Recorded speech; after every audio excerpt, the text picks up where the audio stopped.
Hi, welcome to SFG Cards and Craft. Today I'd like to show you how I did this little card.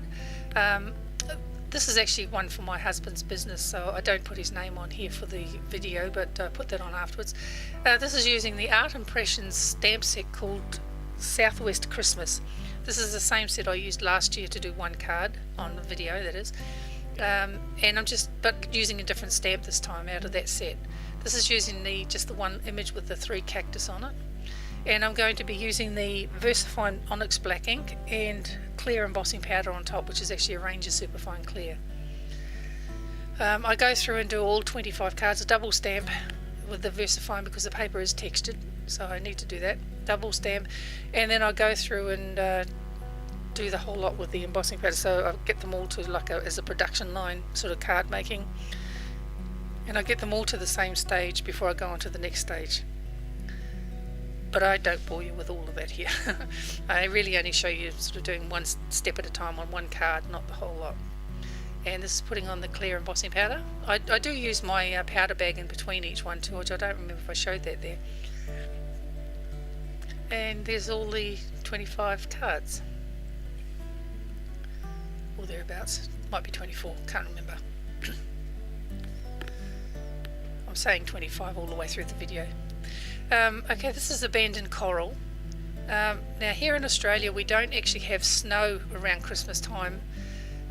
If you went up to the high country, of course up into the high mountains, you might find snow, but I doubt very much that it would actually snow while you're there around Christmas time anyway. So here in Australia we have a lot of desert sort of near the middle of Australia, and that desert's got this red, very fine dust. So this is what I'm sort of showing here at the moment. So no snow, just dust. And these little cactus, of course, cactus live in the desert. They thrive actually more in the desert than anywhere else. And just showing that I'm actually wiping off the ink.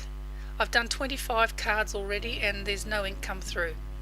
I use a contact plastic on top of my masks when I actually make them. That's why they pretty much last until the sticky goes off the back. After 25 cards, of course, there's a lot of sticky reduced, but anyway. So crushed olive and peeled paint. Now that's for the cactus. These two colours I don't actually use. Aged mahogany and rusty hinge, I use those. That's for the pots. And I don't use the grey, but I do use the ground espresso for the shading on the pots. Okay, just putting out some crushed olive and the peeled paint. Just a few dabs of that.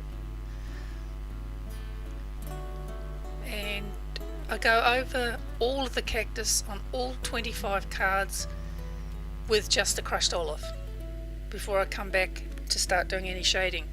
Trying to avoid the eyes and the noses as best as I can on all of them.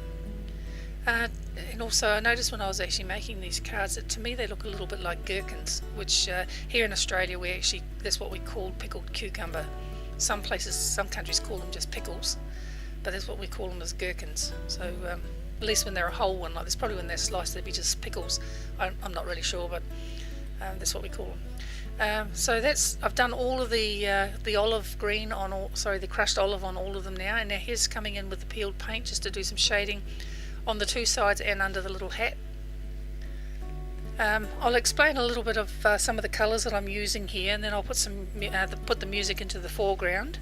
I've got it playing in the background at the moment. This music is actually my brother-in-law. My son didn't want to do any Christmas carols for me, so I asked my brother-in-law and he's actually done it for me. So thank you very much, Luke, and I really do appreciate it.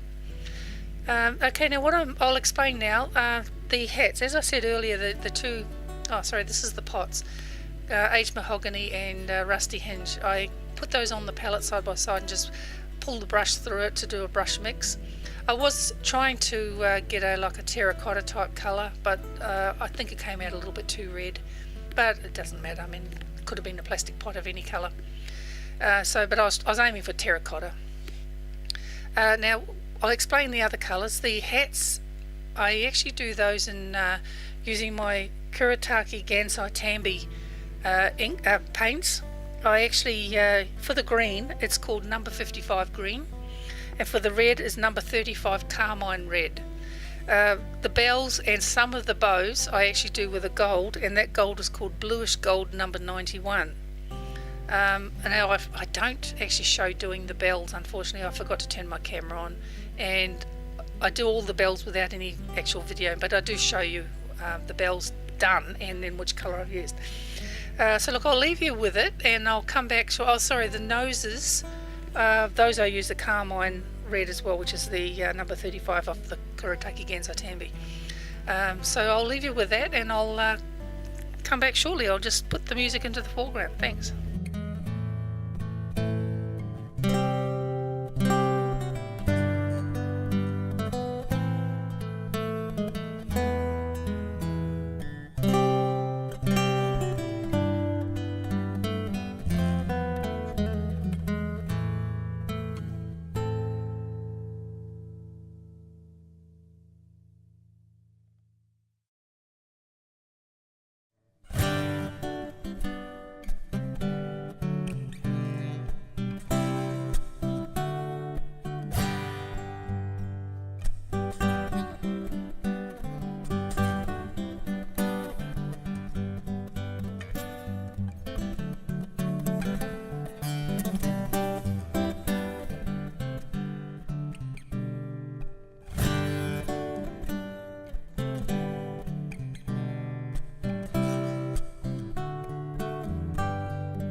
Okay, I'm back again. I hope you enjoyed some of that music.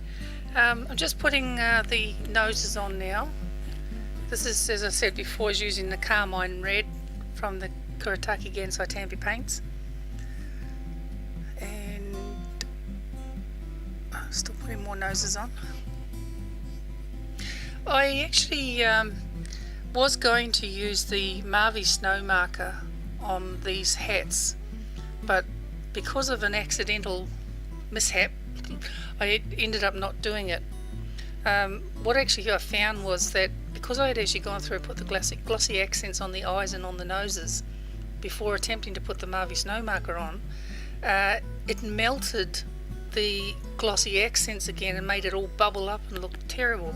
I had no idea that it would do that. So if you decide that you want to put Marvy snow marker and glossy accents on the same thing like I have done here, do the Marvy snow marker first, and then the glossy accents must be the last thing done. So if you're needing to heat anything, make sure that you don't have glossy accents. Okay, now what I'm doing here is this is just dry brushing to put the little cheeks on. I thought, well, it's a hot day, they're in the desert, they've got to have flush cheeks. So to dry brush, as you can see what I did there, I loaded the brush fairly fully with the wet ink or damp ink, and then I dried it off on a towel, and so you're left with the colour but not much moisture.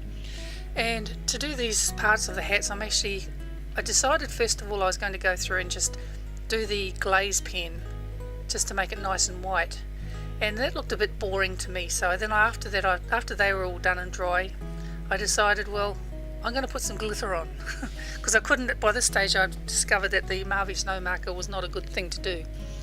And sorry about the blurriness, I just zoomed in a little bit too close. There we go, the camera's picked it up now. So this is the white glaze pen that I'm using here. So I let that set. That takes quite a while to set, about 15 or 20 minutes to set.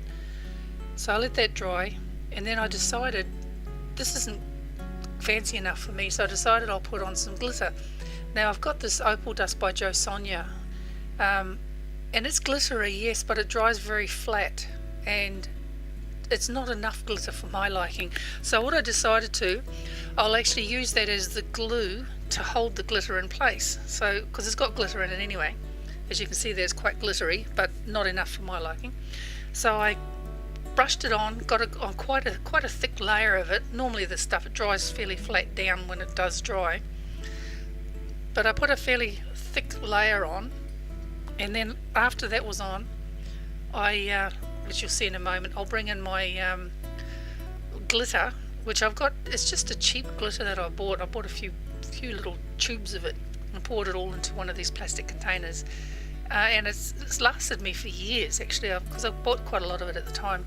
Each time I'd go into the shop I might pick up another one and just pour it in, but it's a very fine glitter, and it's white, it picks up a lot of lights. You'll see it there in a moment, and when it's dry with this Jo Sonja opal accents underneath it, it doesn't seem to come off, it doesn't fall off. So this glue and this opal dust, which is the Jo Sonja opal dust, it seems to hold it on really well.